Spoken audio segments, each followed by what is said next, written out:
rob you.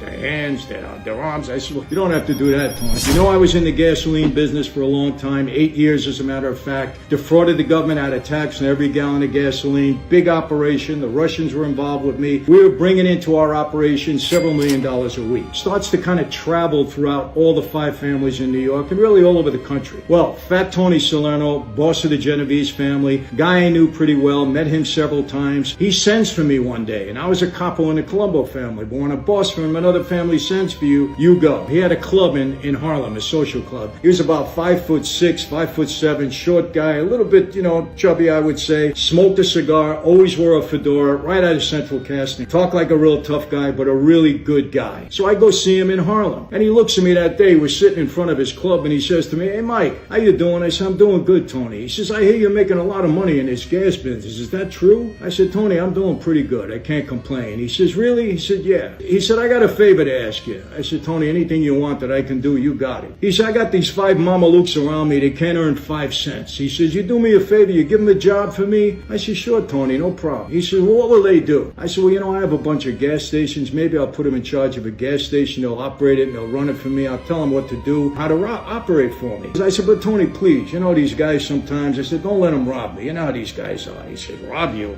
Their hands, their arms." I said, "Well, you don't have to do that, Tony." I said, "But just, keep them in line." He said, "Don't worry about it." So he says to me, "How much are they going to earn?" So now I'm thinking about it, Tony, the boss, I don't want to insult him. I want to make sure I say the right thing. I said, "Tony, how about I give him $1,500 in cash a week? Will that make you happy? That satisfy you?" He looks at me, he goes, "$1,500? The cigar almost fell out of his mouth. He says, "Give them $500, give me the $1,000. I said, "Hey, Tony, anything that you want. You're the boss."